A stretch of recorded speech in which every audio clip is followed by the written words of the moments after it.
តោះថ្ងៃនេះខ្ញុំចង់បង្ហាញអ្នកគ្នាអំពី split tone development ដែលវាដើរតួនាទីយ៉ាងសំខាន់ក្នុងការបន្ថែម mood ចូលទៅកាន់រូបភាពរបស់យើងនៅពេលដែលយើងធ្វើ color grading ណាដោយគេប្រើប្រាស់រូបមន្តមួយនៅក្នុង color series ដែលយើងស្គាល់វាថាជា complementary color នេះមានន័យថាគេនឹងបន្ថែមពណ៌ត្រជាក់ចូលទៅតំបន់ shadow ហើយបន្ថែមពណ៌ក្តៅចូលទៅតំបន់ highlight អញ្ចឹងដើម្បីងាយស្រួលយល់យើងចូលមកអនុវត្តជាមួយគ្នាអញ្ចឹងខ្ញុំបង្ហាញអ្នកគ្នានៅលើ curve custom ឥឡូវយើងមកមើល node របស់យើងនេះអានេះតាក់ទងនឹង Rec 709បន្ទាប់ពីយើង encode color space ហើយ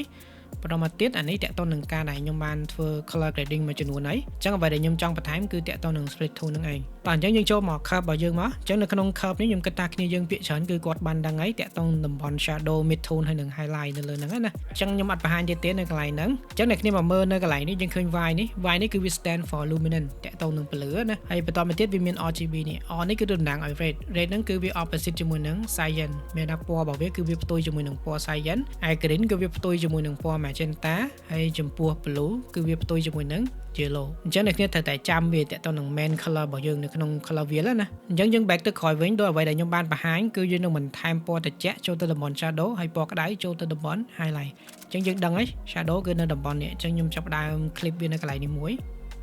បន្តមកទៀតយើងចូលមក red នេះមកអញ្ចឹងយើងបានរៀនហើយ red គឺវា opposite ជាមួយនឹង cyan នៅពេលដែលយើងទាញវាឡើងវានឹងចេញពណ៌ red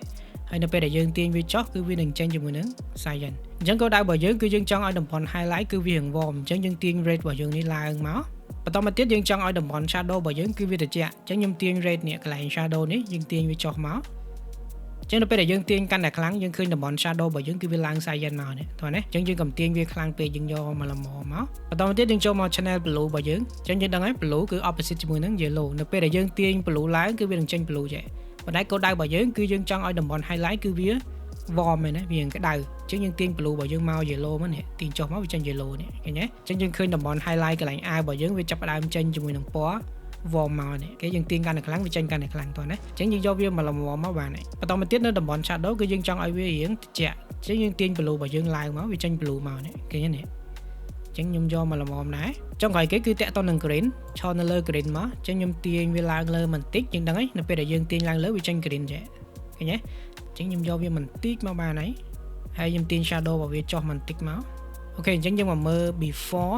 អានេះអត់មាន split tone ហើយនេះគឺ after ពេលដែលយើងបានធ្វើការ add ជាមួយនឹង split tone របស់យើងវិញឃើញយើងបាន mood មួយបែបទៀតមកហ៎អញ្ចឹងអ្នកគ្នាអាចឆ្នៃវាបានច្រើនមែនតើតាក់ទងនឹងការលេងជាមួយនឹង split tone ហ្នឹងអូខេអញ្ចឹងសង្ឃឹមថាប៉ុណ្្នេះអ្នកគ្នាអាចយល់បានតាក់ទងនឹង split tone development ខ្ញុំបញ្យល់អ្នកគ្នា basic ប៉ុណ្ណឹងហើយបើមានចម្ងល់អីផ្សេងៗអាច comment នៅវីដេអូខាងក្រោមយើងជួបគ្នានៅវីដេអូក្រោយ